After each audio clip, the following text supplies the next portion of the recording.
Hello, नमस्कार, आदाब, सत श्री अकाल टू यू ऑल। और मैं विनय त्रि स्वागत करता हूँ आप सब लोगों का हमारे इस इनिशिएटिव में, जिसमें आज हम बात करेंगे third group of kingdom Protista, that is Ciliata. हमने आपसे बात की थी कि किंगडम प्रोटिस्टा को हम 3 ग्रुप्स में डिवाइड कर देते हैं। प्रोटोजोन प्रोटिस्ट जो कि एनिमल लाइक प्रोटिस्ट होते हैं, फोटोसिंथेटिक प्रोटिस्ट जो कि प्लांट लाइक होते हैं, और तीसरे slime माउल्ड्स, that is fungi like protist. इस प्रोटोजोन प्रोटिस्ट में हमने थर्ड ग्रुप स्टार्ट करना है आज। अभी तक हम 2 ग्रुप्स को कंप्लीट कर चुके हैं, जो कि जू फ्लैजेलेटा, जहाँ पर लोकोमोटिव स्ट्रक्चर फ्लैजेला था, और सेकंड था सार्कोडीना या अमीबोइड प्रोटिस्ट, जहाँ पर लोकोमोटिव स्ट्रक्चर सूडोपोडिया था। आज हम बात करेंगे इस थर्ड ग्रुप के बारे में, जिसमें लोकोमोटिव स्ट्रक्चर होगा सीलिया, और इसलिए इस ग्रुप का नाम है सीलिएटा।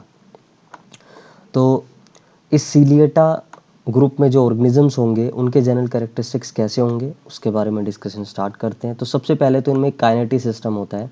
इस काइनेटिक सिस्टम में 3 चीज़ें होती हैं। सीलिया जो कि मदद करता है लोकोमोशन में एंड फूड कैप्चरिंग में, second kinetosomes, and third is kinetodesma. But हमारे लिए जो इम्पोर्टेंट है वो है इस सीलिया। नाउ ये जो सीलिएटा ग्रुप है, इसके जो ऑर्गेनिजम्स हैं मेनली एक्वेटिक होते हैं, और ये जो है फ्रेश वाटर और मैराइन वाटर दोनों ही वाटर बॉडीज़ में मिलते हैं।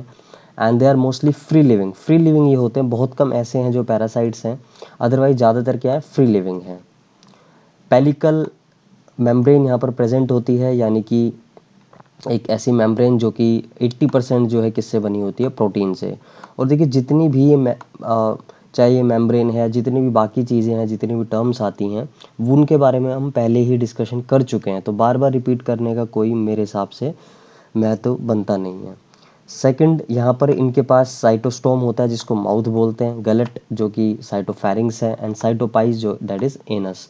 तो जो इंजेक्शन है माउथ के थ्रू इंजेस्ट करते हैं, फिर वो गलट से होते हुए जो है फूड वैक्यूल में चला जाता है, और for egestion they use this cytopyge structure, that is anus. 2 तरह के न्यूक्लियस हैं इनके पास, एक मैक्रो जो कि इनकी नॉर्मल मेटाबॉलिक एक्टिविटीज़ और ग्रोथ के लिए रिस्पॉन्सिबल होता है, और micro nucleus is responsible for reproduction, यानी कि रिप्रोडक्शन के टाइम पर ये न्यूक्लियस डिवाइड होगा। ट्राइकोसिस्ट नाम के स्ट्रक्चर्स होते हैं जो कि डिफेंसिव स्ट्रक्चर हैं इनके लिए। जब हम एग्जाम्पल्स के बारे में बात करेंगे उस टाइम पर हम इन सारी चीज़ों को देखेंगे, ठीक है, उस टाइम पर हम और इनके बारे में बात कर लेंगे। कॉन्ट्रेक्टाइल वैक्यूल प्रेजेंट होता है, that helps in osmoregulation. And then reproduction दोनों मीन्स हैं, एसेक्सुअल एंड सेक्सुअल। एसेक्सुअल जो है उसमें ट्रांसवर्स बाइनरी फिजन, यानी कि अगर ऑर्गेनिज्म इस तरह का है तो उसका जो बाइनरी फिजन होगा वो इस तरह से होगा। ये लॉन्गिट्यूडनली बाइनरी फिजन होता है जो हमने यूग्लिना में देखा था, और ट्रांसवर्स बाइनरी फिजन किस में होता है, पैरामीशियम में। और अनफेवरेबल कंडीशन जब होंगी, फेवरेबल कंडीशन में तो ट्रांसवर्स बाइनरी फिजन हो जाएगा, अनफेवरेबल जब कंडीशंस होंगी तब सिस्ट फॉर्मेशन हो जाएगा। यानी कि इस दौरान ये हम कह सकते हैं कि एक्चुअल में ये रिप्रोड्यूस नहीं कर रहे हैं, बस ये सर्वाइव कर रहे हैं उस अनफेवरेबल कंडीशन में। उसको कॉप अप करने के लिए इन्होंने अपने चारों तरफ सिस्ट का डेवलपमेंट कर लेते हैं ये। सेक्सुअल रिप्रोडक्शन, कॉन्जुगेशन, इन सब चीज़ों के बारे में पहले से हम बात कर चुके हैं। एग्जाम्पल पैरामीशियम, बैलेंटीडियम, वर्टिसेला, इन सब के बारे में, जिसमें हम इन दोनों के बारे में बात करेंगे डिटेल में, ठीक है। So let's get started with the organisms which are present in this group Ciliata. पहला जो हमारा एग्जाम्पल होगा वो Paramecium, and second is Balantidium. Paramecium जो है वो एक फ्री लिविंग ऑर्गेनिज्म है, एक स्लीपर लाइक ऑर्गेनिज्म है, यानी कि जो हमारे स्लीपर्स होते हैं उनकी तरह ये दिखता है, ठीक है। हैबिटाट अगेन फ्रेश वाटर है, फ्रेश वाटर में ही मिलते हैं, पेलिकल प्रेजेंट है, न्यूट्रिशन होलोजोइक, या फिर आप कह सकते हैं अगर आप बिल्कुल पर्टिकुलर अगर बताना चाहिए, माइक्रोफेजियल यानी कि बैक्टीरिया को ये इंजेस्ट करते हैं, ठीक है। रिप्रोड्यूस करते हैं by transverse binary fusion and conjugation. अगर हम बात करें इनकी 3 अलग अलग स्पीशी, यानी कि पैरामीशियम जो जीनस है इसकी 3 स्पीशीज, पैरामीशियम कोडेटम, तो इसके पास एक माइक्रोन्यूक्लियस होता है और एक ही मैक्रोन्यूक्लियस होता है। और मैंने आपको बताया macronucleus is for metabolic activities and for growth, and micronucleus is responsible for the process of reproduction. Aurelia की बात करें तो इसमें 2 माइक्रोन्यूक्लियस हैं, एक मैक्रोन्यूक्लियस है, ठीक है। माइक्रो मल्टीन्यूक्लिएटम जो स्पीशी है इसमें बहुत सारे many micronuclei are present and only one macronucleus. तो मैक्रोन्यूक्लियस तो हमेशा देखिए आप एक ही है, लेकिन माइक्रोन्यूक्लियाई जो हैं उनकी संख्या, उनके नंबर जो है बढ़ रहे हैं, ठीक है। तो ये आप ध्यान रखेंगे, ऐसे भी सवाल पूछा जा सकता है। अब अगर बनाना हो आपको ये, तो आप यहाँ से इस वाली स्लाइड से बना लेंगे, ठीक है। अब समझने के लिए हम यहाँ से समझ लेते हैं। देखिए स्लीपर लाइक, बिल्कुल एग्जैक्टली एक स्लीपर लाइक ऑर्गेनिज्म है। यहाँ पर भी आप देख सकते हैं और यहाँ पर भी, ठीक है। क्या क्या स्ट्रक्चर है जो हमने बात बताई उन्हीं के बारे में देख लेते हैं। सबसे पहले जो न्यूट्रिशन है उसके लिए बात कर लेते हैं। देखिए ये क्या है, साइटोस्टोम, यानी कि जो माउथ है, ये स्ट्रक्चर यहाँ से माउथ का शुरू हो जाता है, फिर ये साइटोफेरिंग्स का शुरू हो जाता है, और फिर देन ये क्या बन जाता है, फॉर्मेशन ऑफ फूड वैक्यूल। तो ये फूड वैक्यूल बन जाता है, इसके अंदर ये फूड मटेरियल है जो इसने इंजेस्ट किया है, like bacteria.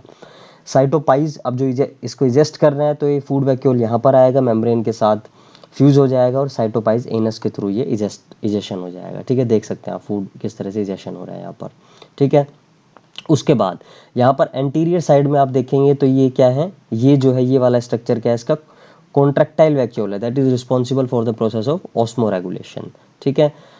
After that the outer most membrane is pellicle, outer most membrane is pellicle. और यहाँ पर ये छोटे छोटे जो स्ट्रक्चर दिख रहे हैं, that are trichocyst and they play very important role in the defensive system, ठीक है। बाहर जो साइटोप्लाज्म होगा, आउटर साइड पेरिफेरल जो साइटोप्लाज्म, दैट इज एक्टोप्लाज्म, और इनर जो साइटोप्लाज्म होगा, दैट इज एंडोप्लाज्म। मैक्रोन्यूक्लियस जो बड़े वाला न्यूक्लियस है, macronucleus, and smaller nucleus is known as micronucleus. फिर एक पोस्टीरियर साइड पे भी कॉन्ट्रैक्टाइल वैक्यूल होता है, और ये जो चारों तरफ हैं ये रेडियल कैनाल्स हैं, ठीक है।